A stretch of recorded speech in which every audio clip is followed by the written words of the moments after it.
Nadia Cruz, que ha sido defensora, ha sido viceministra de Igualdad de Oportunidades. Cuénteme el chisme, ¿qué ha pasado? ¿Por qué se ha ido? Em, Hay como tres fases y aquí ya creo que tenemos toda la soltura para poder hacerlo.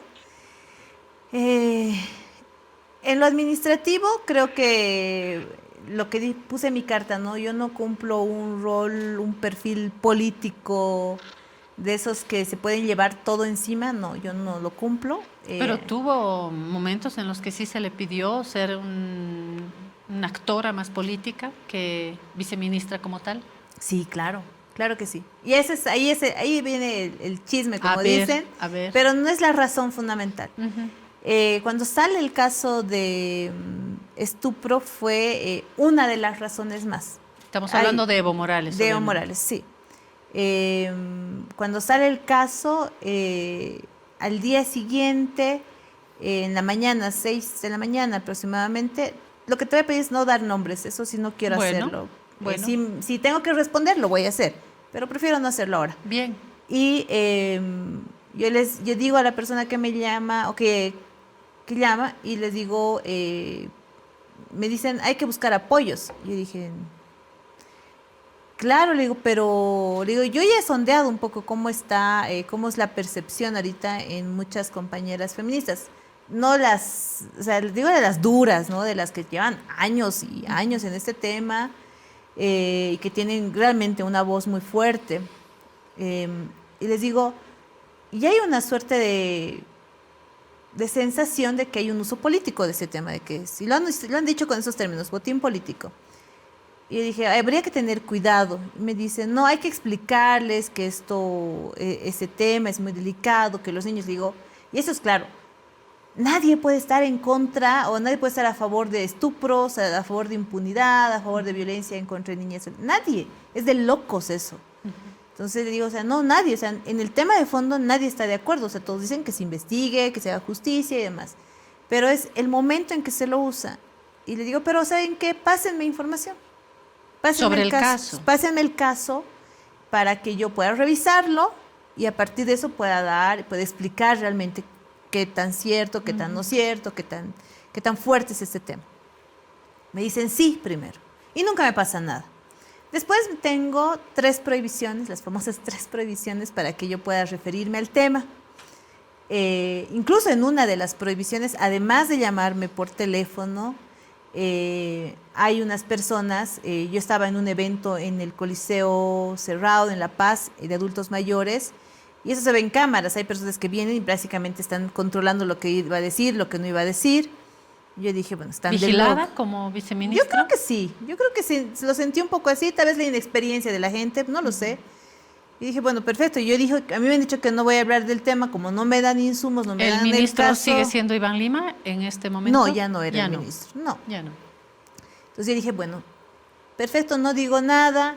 Me gané un titular de un medio de comunicación al cual yo le hice referencia después, que, bueno, tampoco voy a decir su nombre, pero que realmente es una decepción.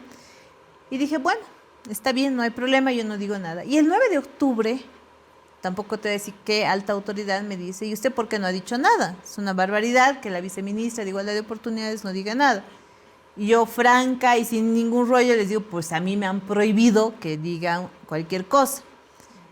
No te cuento más ahí el detalle. ¿Es una prohibición que llega desde el mismo gobierno, desde el ministerio Claro, o más arriba? no, entiendo que venía de más arriba.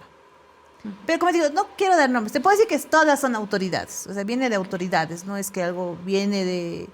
No, eso vino de autoridades, hizo su conducto y demás. Y el 9 de octubre, cuando me dicen, usted debió haber hablado, yo dije, bueno, a ver, pido comunicación, o sea, les digo, pásenme el caso, quiero revisar el caso. Y ahí fue cuando me dijeron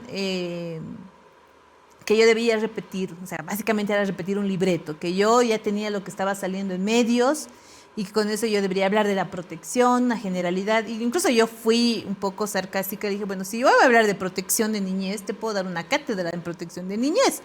No es la idea, le digo. Yo las veces que no tengo una experiencia del gobierno, o sea, no tengo una experiencia de viceministra, no tengo una experiencia solo de defensora, tengo una experiencia mucho más larga en investigación de casos de violencia contra niñez y adolescencia, en este ámbito. Le dije, o sea, yo necesito leer a la víctima, necesito saber qué cámara GESEL hay, necesito saber su testimonio, necesito conocer el caso, necesito escucharla porque siempre ha actuado así. Y básicamente me dicen, no tenemos. Llama la atención porque estamos en el propio Ministerio de Justicia. Bueno, pasa eso. Y yo dije, todo ese tiempo dije, no, esto ya no está bien, no es correcto. Ya habían pasado otras cosas, lo de Ventilla, lo de los grupos irregulares que volvieron a aparecer. Yo hice mis reclamos en su momento, sí fui escuchada, no me obligaron a mí a participar ni en nada. Y dije, está bien. Pero ya esto era un poco sucio para mí. Ya llega, creo que el 23 de octubre, y me dicen, bueno, hay molestia porque tú no has dicho nada hasta ahora. Y dije, ¿qué voy a decir si yo pido información y me dicen que vaya a haber medios? Entonces lo que ustedes quieren es que yo repita un libreto.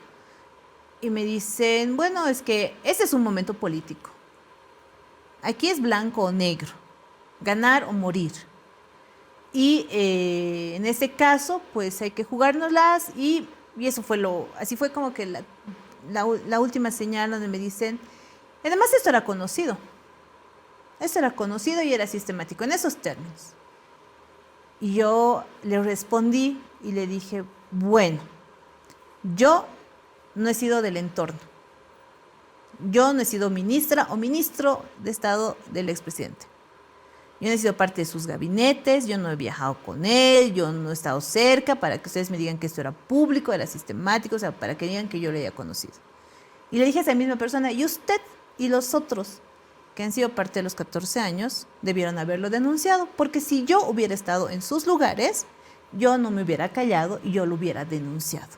Y honestamente lo hubiera hecho. Porque para mí en ese momento antes no me parecía malo y ahora me parece malo. Y le dije, eso lo único que está denotando es que es un uso de las víctimas. Si no, no se entiende. Y además, eso lo dijo usted a esa persona, a esa autoridad. Y le dije, y además le dije, no es justo. Dije, porque ustedes, y le dije a él, dije, ¿sabes cuántas mujeres por aborto están en las cárceles? Tú que deberías saberlo. ¿Sabes cuántas mujeres están en las cárceles por aborto? ¿Sabes cuántas mujeres que se han tenido que defender y han terminado matando a sus victimarios están en las cárceles por asesinato? ¿Sabes cuántos casos de violencia sexual a nivel estatal, nacional tenemos registrados? Donde no se dice nada, donde no se hace nada, donde las víctimas están clamando justicia. ¿Sabes en cuántos casos? Y no se hace nada, le digo. Y ahí le dije, o sea, para mí ya era incómodo. Y le dije textualmente, para mí desde el 9 de octubre ya era incómodo. Pero sobre esto, además que me digan que yo tenía que repetir lo que decían los medios porque ese era el momento político, dije, no, porque siguen usando a las víctimas, siguen usando nuestros cuerpos, siguen usando nuestras causas, siguen usando nuestro dolor, lo que nos ha costado causar indignación en la población sobre este tipo de hechos. Siguen usando esto cuando pueden usar 100,000 otras causas, 100,000 otras razones para esta pelea interna. ¿Por qué nos tienen que usar a nosotras? Y además, cuando no nos dan mucho y encima nos quieren poner ahí como botín. No es correcto, no es justo. Y aquí, ojo, porque yo he visto que es una respuesta a través de sus perversos y perversas ha sido de que yo estoy de acuerdo con estos hechos y no. Y lo digo textualmente y lo siento si tengo que lastimar a alguien. Nadia, ¿no le han dicho evista? Me han dicho, por supuesto. Antes me decían masista, ahora me dicen, luego me dijeron narcisista, luego me dijeron evista. Y compañeras y compañeros, las personas, las mujeres, podemos tener una posición realmente fundada en nuestros principios sin tener que alinearnos a uno u a otro sector. Y aquí eso lo pongo en claro. Para mí, tanto el movimiento al socialismo con este tema, así como la propia oposición, nos han fallado a las compañeras, a las poblaciones. Porque todos han seguido un libreto y han seguido en una política sobrepasando a la víctima o a la que señalan como víctima, sobrepasando cualquier mínimo de recurso de decir estas causas no pueden ser políticas. Eso que es tan delicado, es la integridad, nuestra integridad física, nuestra integridad sexual. ¿Sostiene que este caso entonces ha sido politizado? Yo sí, claro que sí. Y yo creo que la única forma en ese y en otros casos es despolitizarlos. O sea, queremos conseguir justicia, despoliticemos. Queremos realmente seguir un proceso acorde a los estándares internacionales de derechos humanos. No es el Ejecutivo, no es la policía, no es un líder político, no es un líder social quien debe decidir. Es el sistema de justicia. Y aquí lo he dicho en varios lugares y lo vuelvo a repetir. Por alguna vez, fiscal general, órgano judicial, por alguna vez, den una señal de que no van a seguir siendo sometidos a un grupo, a un espacio o a un momento de poder. De verdad, yo he escuchado en el discurso del fiscal general que ha hecho mucho referencia a la violencia de género, a la violencia en contra de la niñez y demás. Seamos coherentes. En este caso, si hay víctimas, tienen que ser protegidas. No puede ser que el centro de la discusión todo este tiempo haya sido en un sujeto cuando ni siquiera se dictaron medidas de protección con seguridad, cuando lo peor, y solamente pasa en Bolivia que decimos cuidar a la víctima, y la víctima aparentemente, no sé si es real, sale en redes sociales huyendo y declarándose en la clandestinidad de quienes dijeron haberle generado protección o haber sacado su voz. Eso creo que realmente es detestable y yo digo, despojándonos de estas cuestiones políticas, veamos qué tan coherentes hemos sido en ese tema. No es correcto, no es justo. Peor aún, y eso te pido que me dejes explicarlo porque ese es un punto central para mí. Dejen el tutelaje. Las mujeres y las víctimas tenemos voz. Una causa de este tipo tiene que estar asentada en un testimonio de quien se está señalando como víctima. No en el libreto que están escribiendo mujeres u hombres o mujeres bigotudas, como en algún momento yo les decía, que quieren quitarnos nuestra voz. Quítenos ese tutelaje. Lo hemos perdido hace décadas. Por favor, no volvamos a este tipo de prácticas. Y lo más fundamental, y ese sí es un llamado muy honesto y muy fraternal a la reflexión. Nos ha costado, en nuestro caso, a las mujeres, a muchas que hemos sido víctimas de diferentes formas, que esto cale en la sociedad, que no se banalice, que se entienda que en nuestro Código Penal es permisible a que la violencia sexual sea demostrada a través de golpes en nuestra cara, arañazos, resistencias. Es decir, todavía en Bolivia, y lo ha dicho el caso de Brisa Lozada en la Corte Interamericana de Derechos Humanos, tenemos una legislación que obliga a las víctimas, obliga a las mujeres a demostrar que han sido vulneradas, que han sido violadas. Tenemos una legislación en Bolivia que todavía perdona a los agresores y les disminuye su pena en determinados casos, que invisibiliza la violencia incestuosa, la violencia sexual incestuosa, que invisibiliza los recursos o las dimensiones de poder para ese tipo de casos. Se han llevado por delante de eso por un momento político y no es correcto, no es justo, porque muchos de los que se están llevando por delante esto no han estado en esta lucha. No han tenido que sufrir en sus cuerpos, no solamente para sentir, sino en el momento de escuchar a las víctimas sobre estas luchas. Esta es realmente la pérdida, que en este tema de derechos de las mujeres ha habido un retroceso en la forma en cómo se ha trabajado en este caso, que además se ha dado un mensaje a las miles de otras víctimas que pareciera que si tu agresor o al que están señalando como agresor no es un agente importante, no te van a dar bola, en términos muy coloquiales. Y no es correcto. El Estado está para garantizar derechos. Por eso reitero, por favor, al sistema, a la Fiscalía y al sistema judicial, den una señal de independencia. A Bolivia lo que más le hace falta es institucionalidad. Le hemos perdido, se ha denotado muchísimo en la crisis del 2019 y del 2020. Es urgente recuperarla y es urgente responder a estas pequeñas causas. Y aquí hay límites. En esos juegos políticos, en estas pugnas políticas, tiene que haber límites. Y los límites es el que yo he puesto, que es muy personal, es no a costa de las víctimas, no a costa de ellas. ¿Este ha sido entonces el motivo que ha gatillado la renuncia de Nadia Cruz? Ese es el motivo real. No ha sido que me estoy yendo al, ¿cómo dijeron?, al equipo jurídico del expresidente Morales, no es que me estoy yendo, o sea, no es nada de eso, porque realmente yo me he ido a mi casa con la tranquilidad y la conciencia tranquila. Preocupada por mi situación, obviamente personal, obviamente, eso es natural, pero tranquila, y así prefiero estar. Años de años he transitado, he caminado sola en la lucha por los derechos humanos. No me voy a traicionar a esta edad, a estas alturas, no lo voy a hacer.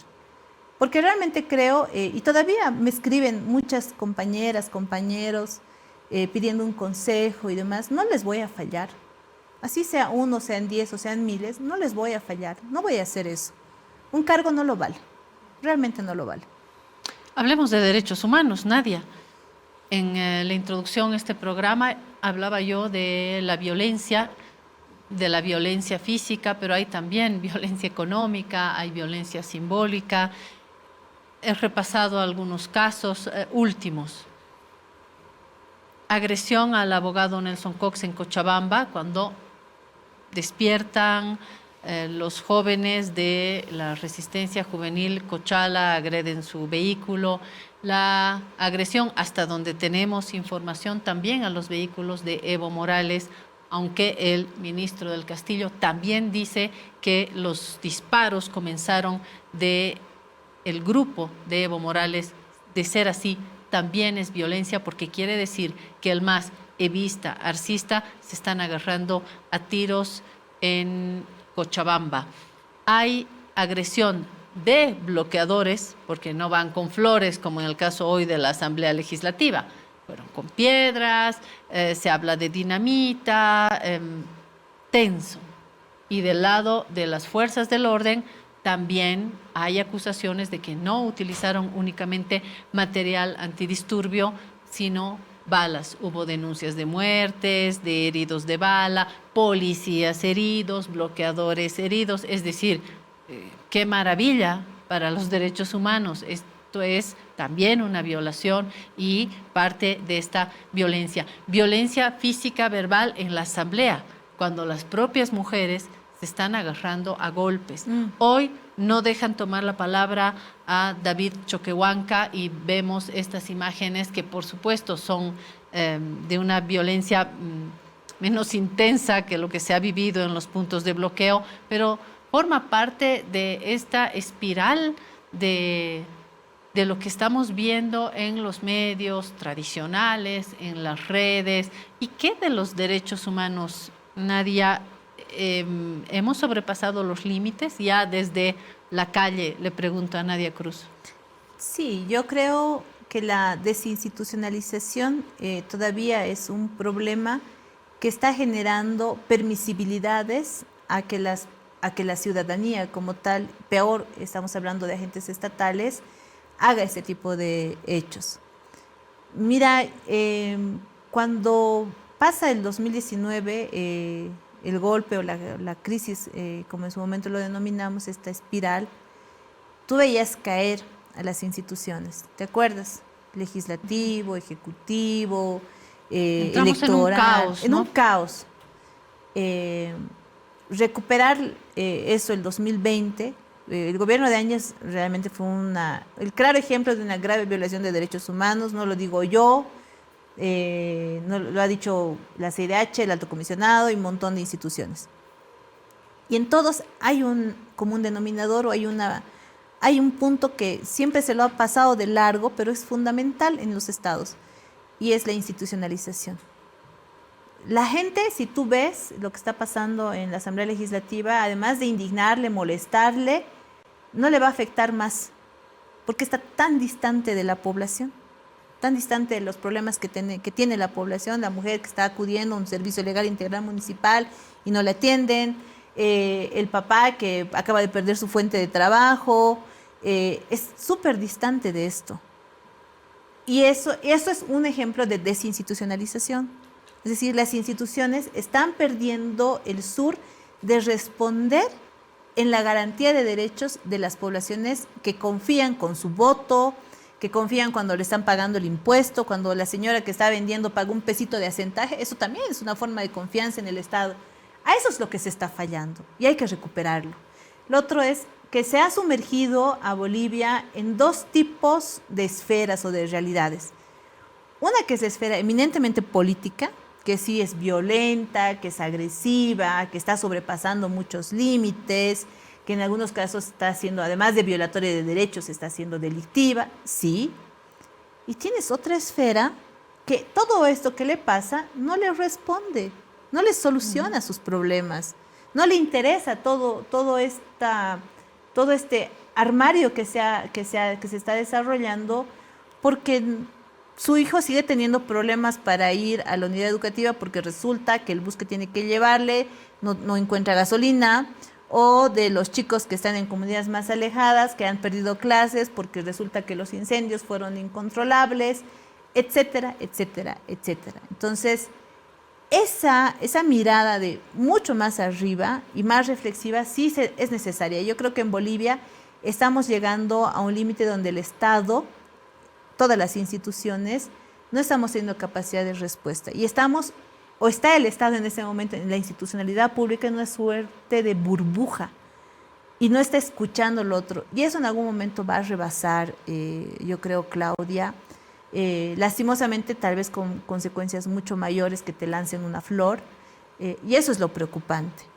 ¿Hay una fragilidad en el ejercicio de derechos humanos en este momento? Sí, pero no solamente esos civiles, los políticos, no, sino los que realmente le llegan a la gente, ¿no? Los económicos, sociales, culturales, económicos, sociales principalmente. Hay una fragilidad. Y yo tampoco veo, y eso también digo, por eso creo que ha habido una gota, eso ponía en mi carta, también me refería a eso. Hay un agotamiento en que debamos atender lo que la gente nos está exigiendo, porque estamos también un poco distraídos en esto que está pasando. Y aquí, en una indirecta que te la voy a explicar después, te decía, 2.3 millones de likes o de interacciones no es población. No, eso no te está diciendo nada. Hay que generar una lectura ajena a aquello, y en ese marco creo que volver también hacia la ciudad, hacia la población como militante de derechos humanos, un activista más, también me va a dar esa posibilidad. Creo que hay que también que ejecutar, o hay que lograr articular desde la sociedad civil, desde el barrio, desde el edificio, si lo ves así, empezar a decir, a ver, ¿qué podemos exigir y qué vamos a poner nosotros de nuestra parte también? ¿Cómo vamos a solucionar estos temas? ¿Por qué hablo de esa cantidad de likes, Nadia? Porque yo siento que hay dos realidades, ¿no? Está la esfera pública, que yo creo que es un poco virtual en muchos casos, la forma en cómo se la lee, y esta es la población, que es la real, que es la de diario. Entre paréntesis, yo debo agradecer, mira, yo llevo varios años en la función pública en momentos muy álgidos, y yo tengo la fortuna de poder caminar en los mercados, o sea, ser una ciudadana común siempre, nunca he dejado de serlo. Entonces, no puedo decir que yo tengo limitaciones económicas, no, porque no es cierto, no las tengo comodidades. Sé que he sido tal vez, no sé si más beneficiada o más afortunada, me lo he ganado también a punta de trabajo, de tener mejores condiciones que otras poblaciones, que yo las veo y las escucho y las siento, y creo que a veces ese match es lo que está faltando dentro del Estado, y sobre eso hay que trabajar. Porque si nos seguimos ocupando y si la institucionalidad piensa que eso es lo importante, que le lancen flores a una autoridad, que obviamente está mal, no, porque eso no le va a solucionar la vida a la gente. No te baja las colas de gas, no te baja las colas de diésel, no mejora la canasta familiar, no mejora el acceso a educación, peor en el caso de personas con discapacidad. Eso no mejora calidades de vida. Entonces tenemos que remirarnos otra vez y pensar hacia el lado de la población. Muchas gracias. Nadia Cruz, ex viceministra de Igualdad de Oportunidades, ex defensora del pueblo, y ahora simplemente Nadia Cruz. Volveremos a dialogar sobre el futuro del país, que es preocupación de todas y de todos, ¿no? Y de porque todos. queremos bienestar. Muchas gracias, Nadia. Muchísimas gracias. Solamente un mensajito muy chiquito. Durante las últimas semanas, en general, he recibido muchas llamadas de preocupación, de cariño, de consulta. Tengan la seguridad de que jamás revelaré los nombres, no lo voy a hacer, pero hay que generar un proceso de autocrítica desde donde estamos para poder servir realmente en el marco de lo que dice la Constitución. El servicio público es de servicio al pueblo, es al pueblo. A eso nos debemos, a eso se deben los servidores y servidoras públicas. Y en general a muchas compañeras y compañeros, yo lo he dicho, yo realmente espero que este mandato del presidente Arce, a quien públicamente nuevamente agradezco por la oportunidad, yo espero que termine bien, que no termine con más violencia, que no termine más conflicto, que se pueda recuperar un poco ese sentido de realidad con la población. A todas esas compañeras y compañeros que se sientan en algún momento en peligro, en una situación complicada, con o sin cargo, yo voy a seguir siendo una defensora de derechos humanos y cuentan conmigo, de verdad, no importa de qué lado sean o estén. Creo que lo importante es ser una persona de bien para uno misma, para su familia y para la población. Gracias. Gracias, Nadia Cruz.